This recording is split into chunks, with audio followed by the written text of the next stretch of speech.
Hey everyone, welcome to Shuta's Universe. In this video, I'm going to draw a portrait in black paper using white glass marker.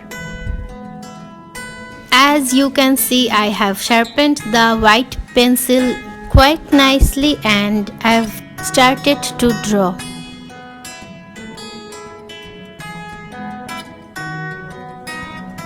It actually feels very nice to draw on this black paper using this white glass marker. And it kind of reminds me of my childhood, because back in our school days we used to write on blackboards with white chalks.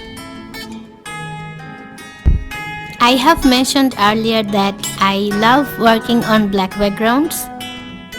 And I think I'm going to complete this drawing with my pastel supplies.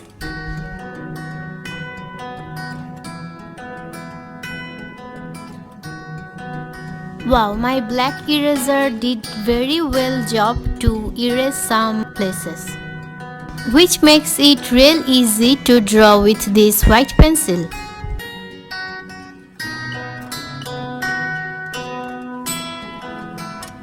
Black and white is my always favorite combination.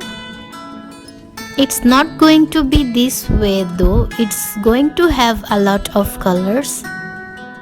But you will not see the coloring parts in this video.